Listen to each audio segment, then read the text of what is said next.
नमस्कार, जय हिंद, जय श्री राम दोस्तों। शिवम चौधरी ऑफिशियल में आप सबका स्वागत है। आगे बढ़ने से पहले आप सबसे रिक्वेस्ट है, वीडियो को लाइक कीजिए, चैनल को सब्सक्राइब कीजिए और शेयर करना मत भूलिएगा। इस देश में दो ही लोग ऐसे हैं जो ये मानकर चलते हैं कि उन्हें छेड़ा नहीं जा सकता है, उनसे कोई सवाल नहीं पूछा जा सकता है। वो टॉप ऑफ द हायरार्की है। पहला, 10 जनपद। जी हां, गांधी परिवार ये मानकर चलता है कि आप उनसे कोई सवाल नहीं पूछ सकते हैं, और अगर वो सत्ता से बाहर चले जाएं तो उनका डेस्परेशन लेवल किस स्तर का हो सकता है वो आप वर्तमान के राजनीतिक परिदृश्य में देख सकते हैं। दूसरे हैं हमारे माइलॉर्ड्स। उन्हें लगता है कि संसद ने और संविधान ने उन्हें जो इम्यूनिटी दी है उसका इस्तेमाल कर कर वो कुछ भी कर सकते हैं। निश्चित तौर पर इम्यूनिटी दी है कि भैया लेजिस्लेचर है, एग्जीक्यूटिव है, उन पर कोई इंफ्लुएंस नहीं डाल सकता, लेकिन ऐसा लग रहा है कि उल्टा हो रहा है, वो जरूर इन्फ्लुएंस डाल सकते हैं। और जिस तरीके से उसका इस्तेमाल कर कर कोई भी निर्णय पास कर दिया जाता है, 1 जज, 2 जज, 3 जज बैठकर कुछ भी किसी भी मुद्दे पर देश किस तरीके से आगे बढ़ेगा ये 1 जज या 2 जज तय कर देते हैं। ऐसा ही कुछ होता दिखाई दिया इस वर्तमान केस के अंदर। लेकिन एनजेएसी के बाद सरकार का जो सबसे बड़ा जवाब है अब तक का जुडिशरी के लिए, मुझे लग रहा है इसी केस में आया है। क्या है केस? अप्रैल महीने में आपको याद होगा जो गवर्नर थे तमिलनाडु के, उनकी और तमिलनाडु सरकार की एक तरीके से टसल हो गई थी। तमिलनाडु सरकार ने 10 के लगभग विधेयक पास करे थे और वो राज्यपाल के पास भेजे थे सिग्नेचर करने के लिए। राज्यपाल ने सिग्नेचर नहीं किए थे। जो आर्टिकल 200 है वो ये एक तरीके से 4 ऑप्शन देता है राज्यपाल को। कोई विधेयक आता है पास होकर तो वो क्या कर सकता है? सबसे पहला वो उसे लेके बैठ सकता है, उसमें सिग्नेचर ही ना करे। वो राष्ट्रपति को भेज सकता है कि भैया मुझे लगता है कि इसमें अब राष्ट्रपति कोई निर्णय लेंगे, मैं नहीं ले पा रहा हूं। या वो वापस भेज सकता है विधानसभा को। अगर विधानसभा में दोबारा पास हो जाए तो आएगा तो उन्हें सिग्नेचर करना पड़ेगा। और चौथा ऑप्शन तो है ही कि वो सिग्नेचर करके हाँ ठीक है बिल है वो पास करके भेज सकते हैं। लेकिन इस वाले मुद्दे में जो राज्यपाल है उन बिल को लेकर बैठ गए। दरअसल संविधान में कोई समय सीमा तय नहीं है कि राज्यपाल हो या राष्ट्रपति हो कि उन्हें कितनी समय सीमा के अंदर वो बिल पास करके भेजना है, वो सिग्नेचर करके भेजना है। और इसी चीज को लेकर जो तमिलनाडु की सरकार है वो पहुंच गई सुप्रीम कोर्ट। और सुप्रीम कोर्ट के 2 जज थे, जस्टिस पारदीवाला, 2 जजों की बेंच थी, जस्टिस पारदीवाला और जस्टिस आर महादेवन। वो एक निर्णय पास कर देते हैं और निर्णय पास करते हैं कि भैया जो राष्ट्रपति है उनके लिए समय सीमा तय कर दी गई कि वो 3 महीने के अंदर, और जो राज्यपाल है वो 1 महीने के अंदर अंदर बिल के ऊपर सिग्नेचर करके बैठेंगे। वो एक लंबे समय तक लेकर नहीं बैठ सकते बिल को। और हवाला दिया गया कि आर्टिकल 142 के तहत वो ऐसा कर सकते हैं। आर्टिकल 142 क्या है? आर्टिकल 142 ये है कि वो एक तरीके से पावर देता है जो ग्रे जोन है, जहां पे एम्बिग्यूटी है, जहां पे कोई चीजें स्पष्ट नहीं है, वो सुप्रीम कोर्ट कोई फैसला ले सकता है। उस आर्टिकल 142 को किस तरीके से गलत तरीके से इस्तेमाल किया गया उस पर भी बात होगी। लेकिन उसका इस्तेमाल कर कर इन 2 जजों की बेंच ने कहा कि नहीं, आपको इतने इतने में आपको करना पड़ेगा। उसके बाद जो राष्ट्रपति महोदया हैं वो 14 सवाल भेजती हैं सुप्रीम कोर्ट को कि भैया ये मेरे सवाल हैं, आप पहले इन पे जवाब दीजिए, तब जाकर हम बात करेंगे कि 3 महीने की सीमा, 1 महीने की समय सीमा ये होगी नहीं होगी, क्या होगा। अब पिछले वाले चीफ जस्टिस साहब तो चले गए, उन्होंने कहा अगला देखेगा। वो काम टालने वाली स्थिति होती है ना सरकारी दफ्तरों में कि अगला अधिकारी देखेगा, तो उन्होंने कहा अगला चीफ जस्टिस देखेगा। अब वाले चीफ जस्टिस साहब आए, उन्हें याद आया 14 सवाल की लिस्ट पड़ी है, जवाब भेजने हैं। तो उन्होंने एक बेंच बनाई 5 सदस्यों की। और ध्यान दीजिएगा, जो पहला निर्णय हुआ वो कोई संवैधानिक बेंच नहीं थी। संवैधानिक बेंच 2 में नहीं बनती, और बिना संवैधानिक बेंच बनाए गए इतना बड़ा फैसला ले लिया गया। एक तरीके से संविधान संशोधन जैसा है, जिसके बाद में संविधान में व्याख्या नहीं है, उसकी व्याख्या करके एक तरीके से वो भेज दिया गया। अब 14 सवाल आए हैं तो उसके ऊपर बेंच बनाई गई, सेंटर से भी जवाब मांगा गया। तो सेंटर ने क्या जवाब दिया, ये महत्वपूर्ण है। सेंटर ने कहा है कि कॉन्स्टिट्यूशन बनाने की जो पावर है वो नहीं है सुप्रीम कोर्ट के पास। उन्होंने कहा निश्चित तौर पर जो ये आर्टिकल, जो ये पूरा का पूरा जो एक तरीके से एम्बिग्यूटी है, कितने समय में जाकर वो सिग्नेचर कर कर उन्हें वापस करना है, निश्चित तौर पर संविधान में इसकी व्याख्या नहीं है। इसके लिए डायरेक्ट फ्रेमवर्क नहीं है कि किस तरीके से होना चाहिए। लेकिन इसका मतलब यह नहीं है कि सुप्रीम कोर्ट यह तय करेगा कि संविधान क्या बनेगा, संविधान में क्या चलेगा। ये एक तरीके से संवैधानिक अराजकता है। अब संवैधानिक अराजकता होगी, ये शब्द कहे गए हैं सॉलिसिटर जनरल तुषार मेहता की तरफ से।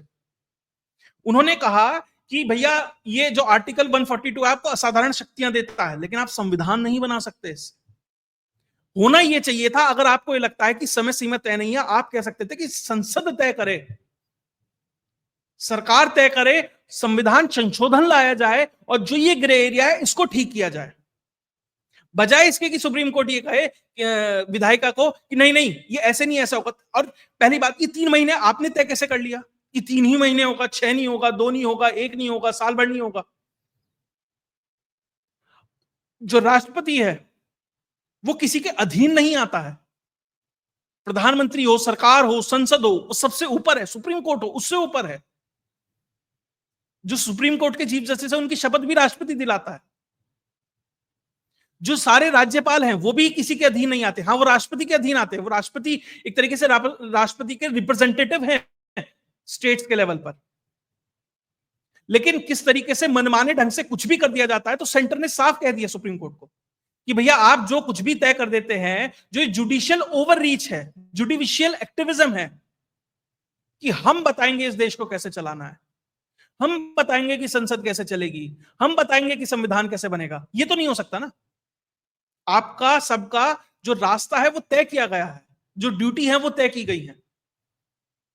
और आर्टिकल 142 क्या कहता है? आर्टिकल 142 ये कहता है कि जहां मानवीय आधार पे कुछ चीजें चाहिए होती हैं, मानवीय आधार पे कुछ है बात, और सुप्रीम कोर्ट को लगता है कि ये होनी चाहिए, वहां पर उन्हें स्पेशल पावर दी गई है कि उसके आधार पर वो अपना काम कर सकते हैं। मान लीजिए केस आया था कि किसी का वो फीस वगैरह, लड़के के पास फीस वगैरह के लिए पैसे नहीं थे, शायद मुंबई का केस था, किसी कॉलेज में उसका एडमिशन होना था, उसकी रैंक थी, अच्छा था, सब कुछ था, लेकिन पैसे नहीं थे। तो सुप्रीम कोर्ट ने उस आर्टिकल 142 का इस्तेमाल मान्यता के आधार पर इस्तेमाल करते हुए कहा कि नहीं आपको एडमिशन देना पड़ेगा, इस पैसे का प्रबंध किया जाएगा या फीस माफ की जाएगी, जो भी उसमें निर्णय था, लेकिन एडमिशन के लिए आप उसे मोहताज नहीं कर सकते। आप आर्टिकल 142 यहां पर इस्तेमाल कर सकते हैं। लेकिन होता क्या है, सुप्रीम कोर्ट के ही कुछ लोग हैं जैसे एन कोटेश्वर जी, उन्होंने कह दिया अरे भैया विधायिका काम नहीं करेगी तो जुडिशरी काम करेगी, अगर वो तय नहीं कर सकती तो जुडिशरी को अपने हाथ में चीजें लेनी पड़ेंगी। तो मेरा तो सवाल उन सभी बुद्धिजीवियों से यह है, तो जुडिशरी को अगर काम करना है, जुडिशरी काम करने के लिए इतनी तत्पर है, तो 80,000 केस खाली क्यों पड़े हैं सुप्रीम कोर्ट के अंदर? लाखों केस हाई कोर्ट में और करोड़ों केस जाकर सेशंस कोर्ट और लोअर कोर्ट में क्यों खाली पड़े हैं? आपको मेहनत करनी है वहां कीजिए। और हर चीज पे निर्णय लेना है, कुत्ते सड़क पे घूमेंगे कि नहीं घूमेंगे, हर चीज पे आपका कोई ना कोई मत होता है। आपका मत नहीं होता तो सिर्फ इस पे नहीं होता कि जो जस्टिस वर्मा के घर से पैसे मिले हैं, जो नोट जले हैं, जो बाहर कूड़े में भी जले हुए नोट पड़े मिले थे, उनके ऊपर एफआईआर होनी चाहिए कि नहीं होनी चाहिए, उस पर तो आपका कोई मत नहीं होता। लेकिन जुडिशियल एक्टिविज्म करना है, सरकार की, विधायिका की जो सीमाएं हैं उनको लांघकर उसमें एनक्रोचमेंट करना है, वो तो आप करेंगे। लेकिन आप ये तय नहीं करेंगे कि जब इस देश के किसान दिल्ली घेर कर बैठे थे, तथाकथित किसान, आपने कमेटी बनाई, आपने कहा कि वो सब जांच करके बताएगी फार्म लॉस के ऊपर, जब तक आंदोलन चलता रहा आप उस रिपोर्ट को दबाए बैठे रहे। क्यों? देश जल रहा था, ये जिम्मेदारी बनती थी उस जुडिशरी की। चलो विधायिका तो काम नहीं कर रही थी, उसने तो गलत कानून बना दिए थे, आपकी जिम्मेदारी बनती थी कि नहीं बनती थी उस रिपोर्ट को सार्वजनिक करना, ताकि उस पूरे के पूरे जो अराजकता हो रही थी दिल्ली के अंदर उसे खत्म किया जा सके। आपने नहीं किया। और रिपोर्ट कब सार्वजनिक होती है? जब पूरा का पूरा आंदोलन खत्म हो जाता है, जब कानून वापस हो जाता है, तब जाकर आप कुछ करते हैं। अगर आपको काम ही करना था तो कश्मीरी पंडितों के केस 30-30, 40-40 साल तक नहीं लटकते। आपको काम करना था तो जब बंगाल में हिंदू मर रहे थे तो आप ये नहीं कहते कि 3 महीने बाद, 2 महीने बाद की डेट लगेगी। जब आपको काम करना था तो आपको तब करना चाहिए था जब कन्हैया लाल की हत्या हुई थी। आप काम कर रहे थे जब उसके ऊपर पिक्चर बनी थी। आपको अब काम करना ही है ना, तो जाकर पश्चिम बंगाल में किस तरीके से बंगाल फाइल्स का जो प्रीमियर हो रहा है उसे रोका जा रहा है, वहां पे किस तरीके से फ्रीडम का हनन हो रहा है, वहां पर कीजिए, वहां नहीं करेंगे। जो सेलेक्टिव अप्रोच है और जुडिशियल ओवररीच है का जो ये डेडली कॉम्बिनेशन लेकर अब जुडिशरी आगे बढ़ रही है ना, बहुत खतरनाक है इस देश के लिए। भरतनाट्यम चल रहा है, तीस्ता सीतलवाड़ को जमानत दी जा रही है, वो सब कुछ हो रहा है, लेकिन उसके अलावा जो सब कुछ होना चाहिए था वो नहीं हो रहा है। निश्चित तौर पर सरकार ने इसमें बहुत बेहतर तरीके से अपना दखल दिया है, अपना इंटरवेंशन दिया है, जवाब दिया है। देखिए, प्रधानमंत्री नरेंद्र मोदी की सरकार और प्रधानमंत्री नरेंद्र मोदी अब तक गुड बॉय की इमेज में थे, नहीं बात करके सुलझा के ठीक है चीजें आगे बढ़ा लेंगे, लेकिन अब शायद वो गुड बॉय की इमेज को वो धीरे धीरे तोड़ रहे हैं। लाल किले से दिखाई दिया, जिन चीजों के लिए हम कहते थे भैया लीगल इन्फिल्ट्रेशन के ऊपर बोलिए, पाकिस्तान के ऊपर बोलिए, अमेरिका के ऊपर बोलिए, वो हर चीज पर जवाब दिया गया। और इस रिस्पांस के माध्यम से जुडिशरी को भी बता दिया गया कि भैया जो वो गुड बॉय की इमेज थी ना, वो सब अच्छा अच्छा चल रहा था, हाँ जी चल रहा था, कि हमारे ही एक मंत्री ने आपके खिलाफ बोला तो हमने उसे लॉ मिनिस्टर से हटा दिया, किरण रिजिजू को।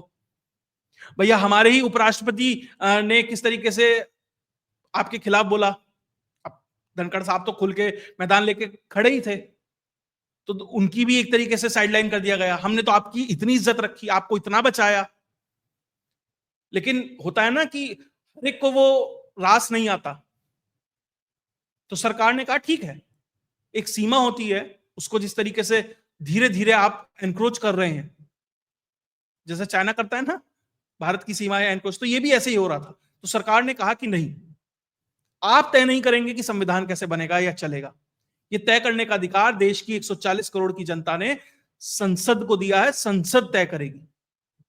हाँ, उसमें कुछ कानून बनता है और उस संविधान की मूल धारणा के खिलाफ होता है, उसके ऊपर आप दे सकते हैं, वो भी संवैधानिक बेंच बनाकर 5, 7, 9, 11, 13 ऐसे जज बिठाकर, जैसे केशवानंद भारती केस में हुआ था, तो आप कर सकते हैं। लेकिन हाँ, एक जज साहब आएंगे, सुबह उठेंगे, चाय कॉफी पिएंगे, अच्छा फला केस है, हाँ मेरा मन आज ये कर रहा है तो ये कर देते हैं, आज मेरा मन ये कर रहा है तो ये कर देते, ये नहीं चलेगा। और मुझे लग रहा है कि बहुत सारे केस ऐसे हैं जिस पर सरकार को निश्चित तौर पर अड़कर अपनी बात रखनी चाहिए। लेकिन दिक्कत क्या होती है ना, बहुत सारे ऐसे क्रिटिकल मुद्दे हैं जो जुडिशरी के हाथ में सरकार डर जाती है, कहीं ना कहीं पीछे हट जाती है कि इसमें एडवर्स फैसला ना आ जाए, राजनीतिक रूप से नुकसान ना हो जाए। सरकार का यही काम है, उन्हीं चीजों को मैनेज करना है। आप अगर थोड़ा सा स्पाइन दिखाया जाए इसी तरीके से जैसे इसमें आपने अपना रिस्पांस दाखिल किया, अगर यही चीजें और केसेस में भी की जाएं और धीरे धीरे कंटेन किया जाए, तो चीजों को बेहतर तरीके से संभाला जा सकता है। ये बेहतर प्रबंधन का काम है कि आप किस तरीके से चीजों को मैनेज करते हैं। बाकी इसमें आगे क्या डेवलपमेंट होगी वो भी आपके साथ लेके आऊंगा। बाकी सरकार ने बेहतर जवाब दिया है, यही अपेक्षा है कि और निर्णयों में भी और केसेस में भी सरकार इसी तरीके से अपनी बात को रखे। और बहुत सारे केसेस हैं जिन्हें फास्ट ट्रैक किया जाना चाहिए। पहली बात तो जुडिशियल रिफॉर्म होना चाहिए। एनजेसी आया था, मुझे लग रहा है वो आधा अधूरा फर्ट था, उसे और बेहतर करना चाहिए। मैं हमेशा से हिमायती रहा हूं कि जुडिशियल और पुलिस रिफॉर्म दोनों होने चाहिए और दोनों समानांतर रूप से होने चाहिए, एक साथ होने चाहिए। आप जुडिशरी को ठीक कर देंगे, पुलिस रिफॉर्म ठीक नहीं है तो गलत हो जाएगा। मान लीजिए जुडिशरी तो बहुत अच्छी हो गई, निर्णय बहुत अच्छा देगा, लेकिन नीचे का जो इन्वेस्टिगेशन ऑफिसर है वो आईओ है, वो बेहतर जांच ही ना करे, बेहतर चार्जशीट ही फाइल ना करे, तो जुडिशरी क्या कर लेगी। और पुलिस बहुत अच्छी है और जुडिशरी कुछ ना कर पाए तो भैया फिर क्या होगा। तो ये दोनों चीजों को आपको समान रूप से लाना पड़ेगा। पुलिस भी बेहतर हो, जुडिशरी भी बेहतर हो, तभी इस न्याय व्यवस्था को बेहतर किया जा सकता है। और ध्यान दीजिएगा, किसी भी देश की में किसी भी नागरिक की जो आस्था है वो बनाए रखने के लिए दो चीज सबसे महत्वपूर्ण है, वहां की न्याय व्यवस्था और शिक्षा व्यवस्था। तब तक ये दोनों बेहतर हैं, तब तक ही 140 करोड़ लोग, 150 करोड़ लोग देश के रूप में आस्था बनाए रख सकते हैं। जिस दिन ये चीजें टूटनी शुरू होंगी, फिर चीजों को संभालना मुश्किल हो जाएगा। इसलिए जरूरी है कि जुडिशियल और पुलिस रिफॉर्म्स हो, सरकार अड़ के खड़े हो, जहां सही है वहां सही कहे, और जुडिशरी भी ये चेक एंड बैलेंस बनाकर रखे। अगर सरकार कहीं गलत जा रही है तो उसमें भी चेक एंड बैलेंस होने चाहिए, दोनों तरफ से है, तभी बेहतर तरीके से चीजों को आगे बढ़ाया जा सकता है। खैर, अगर आपको ये वीडियो विश्लेषण अच्छा लगा तो वीडियो को लाइक कीजिए, चैनल को सब्सक्राइब कीजिए और शेयर करना मत भूलिएगा। जय हिंद, जय भारत।